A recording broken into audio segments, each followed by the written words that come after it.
Donc tu viens bien d'une autre dimension, c'est bien ça? Oui, c'est bien ça. Tu t'es collé en jeu vidéo? Pas du tout. Tu peux m'expliquer? Je vais même faire mieux, je vais t'expliquer les deux choses que j'aime le plus. Le manga et les jeux vidéo. Je vais t'expliquer le manga le plus vendu sur notre planète. Tout commence avec la capture des rois des pirates. Avant d'être exécuté, quelqu'un lui demanda où se trouvait son trésor. Et il répondit ceci. 俺の財宝か欲しけりゃくれてやる探せこの世のすべてをそこに置いてきた Et ça a déclenché une vague de piraterie. Les années passent et on découvre Luffy, qui veut devenir le prochain roi des pirates. Et les jeux vidéo, tu en parles quand? Je vais en parler maintenant.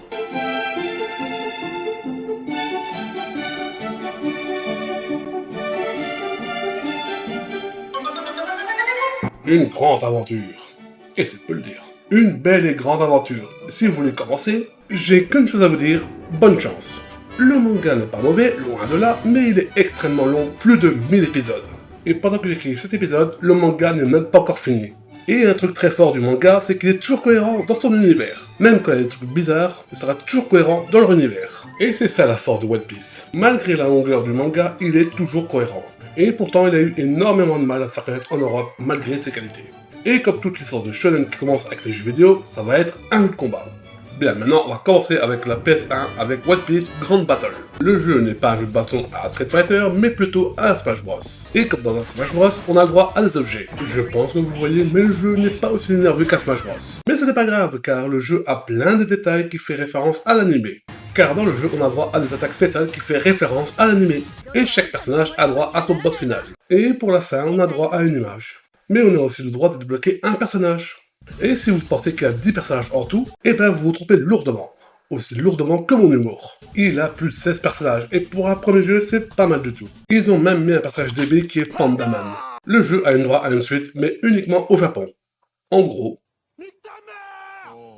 Et sincèrement, c'est dommage. Pour commencer, le jeu est plus nerveux, il a même plus d'objets, on a même une mécanique de dernière chance si votre attaque spéciale est à 3. Sincèrement, je suis dégoûté que le jeu n'ait jamais arrivé chez nous. No.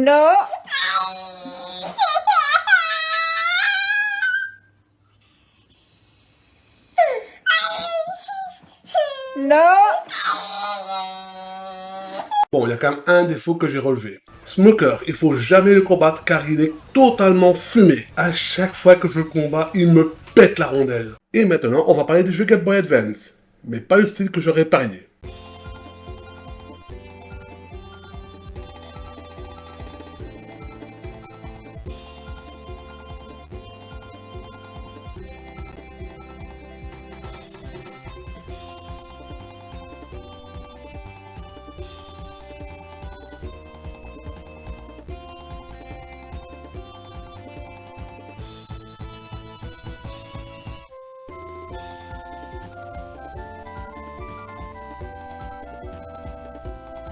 Oui, vous ne rêvez pas, c'est bien un jeu de baseball One Piece. Ça aurait pu être pire, ça aurait pu être un jeu de football. Et vous en doutez, c'est une excuse japonaise. Et c'est bien dommage. Car le jeu est fait avec passion. T'as plusieurs équipes, et t'as même un mode histoire. Et on a même des techniques spéciales pour tous les personnages. Et les personnages frappent les balles différemment. Luffy, c'est avec son poing, Zoro avec un sabre, et Sanji avec sa jambe. Maintenant, passons au prochain jeu qui est One Piece. Oui, ça pas fait chier. Cette fois-ci, le style de jeu action qui est plus adapté à One Piece. Le jeu fait penser à des Dragon Ball Advance, c'est le même ADN. Sauf que Luffy n'est pas très souple dans ce jeu. Oui, c'est très paradoxal pour un homme élastique. Et on commence sur le bateau d'Alvida. Ça nous apprend les mécaniques du jeu petit à petit, comme tout bon jeu classique. Ça suit l'histoire principale avec la libération de Zoro. Je vais pas vous le cacher, pour ce jeu, j'ai pas été super loin, à cause d'un truc.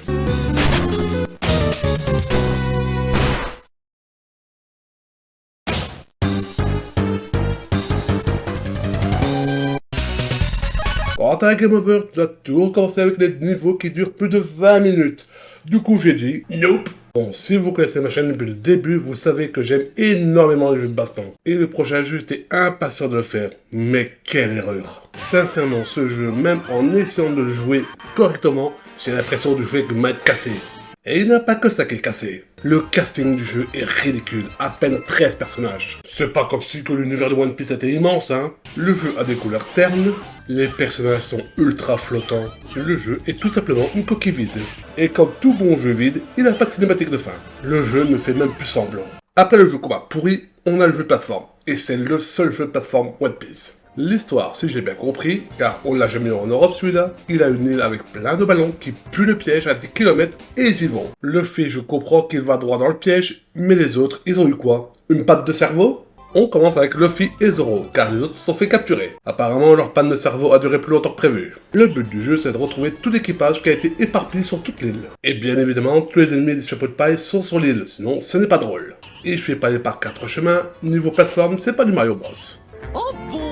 Anecdote de tournage, quand j'ai joué à ce jeu pour la première fois, j'ai failli m'endormir 3 fois devant ce jeu. Bon, après cette anecdote assommante, j'arrive au premier boss, Baggy le clown. Et il n'a qu'une technique pour battre les boss. Activez votre mode spécial et vous serez invincible pendant 30 secondes. Vous trouvez ça trop pété? Attendez de voir la suite. Si vous perdez votre premier personnage, le deuxième personnage peut prendre le relais. Et il pourra aussi activer le mode spécial 5 fois. Sérieusement, comment on peut faire un truc aussi pété sans se dire que ça va casser le jeu? Sérieux? Après avoir battu le boss, on récupère un ami et direction le monde de Kuro. Bon, je vais pas rester longtemps sur ce monde car il n'a pas grand chose à en dire. Par contre, une chose que j'ai pas encore parlé, c'est les coffres. Et vous allez me dire, c'est juste des coffres, on ouvre et puis on n'en parle plus. Mais pas dans ce jeu. Car oui, le jeu aime bien foutre sa merde en grande pompe. Car les coffres, il faut les ramener à ton équipage. Des fois ça va, ils sont à 2 mètres du coffre, mais des fois les coffres sont à l'autre bout du stage. Je préfère me faire enculer sans vaseline que de faire le 100% de ce jeu. Après avoir cassé la gueule de Kuro, on récupère Usopp. Et le prochain monde, c'est juste un boss. Bon bah next alors, hein.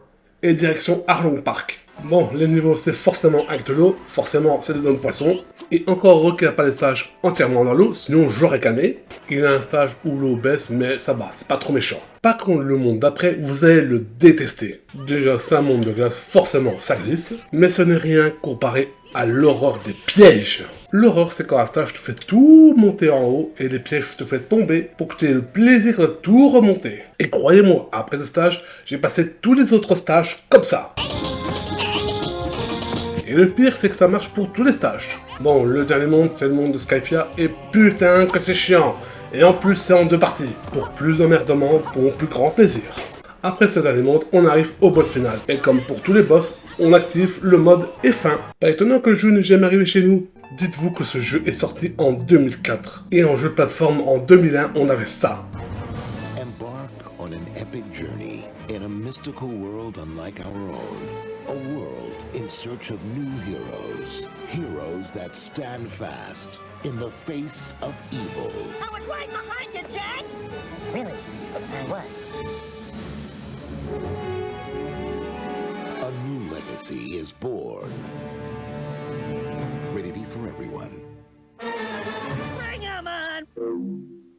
Vous n'avez pas aimé le jeu de plateforme? Alors faisons un Mario Party. One Piece Pirate Carnival est un Mario Party à la sauce One Piece. Les mini-jeux sont assez variés, il y a même des mini-jeux où tu peux jouer les méchants.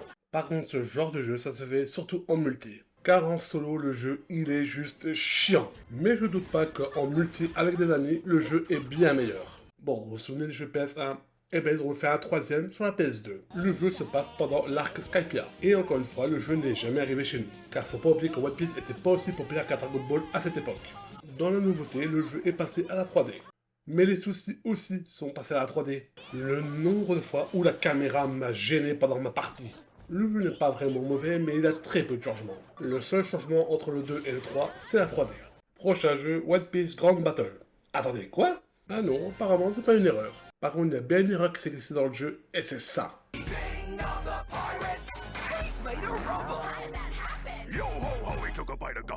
Si vous vous demandez c'est quoi cette musique complètement hors sujet, eh ben ça vient de 4Kids. Et oui, c'est une magnifique chanson et a été faite par 4Kids. C'est du sarcasme. La chaîne avait une vilaine tendance à tout censurer.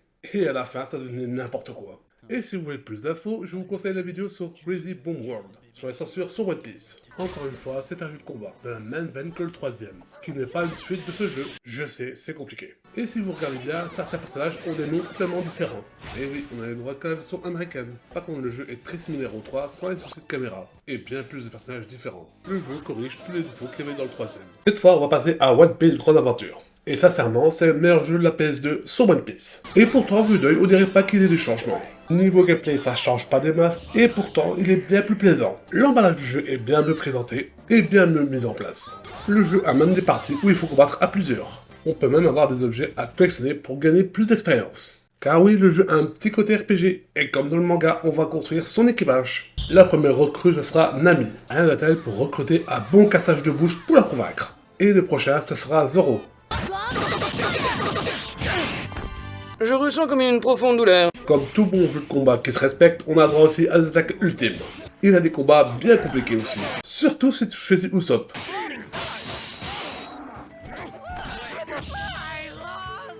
Et dans ce jeu, Sanji peut frapper les femmes. Et mais attendez, je n'ai même pas encore fini mes explications, car pour ceux qui ne connaissent pas Sanji, dans le manga, il aime beaucoup les femmes, et il refuse de leur faire du mal. Et dans les jeux récents, il a aussi cette mimique, mais du coup il devient injouable dans les derniers jeux. Et un truc qui est chiant, c'est que le jeu n'est pas traduit. Et oui, le jeu n'a pas été traduit, encore une fois. Il faudra attendre la Wii pour que les jeux One Piece soient traduits. Si vous finissez en ligne droite, Crocodile sera le dernier boss. Par contre, j'espère que vous êtes apte à la fustinière, car le boss va vous prendre plein le cul. Et qu'est-ce qu'on dit au boss? Fils de pute! Et si vous faites le 100%, ce sera NR. Et voilà, c'est ça One Piece. Des questions? Oui, j'en ai une. C'est quoi, pirate?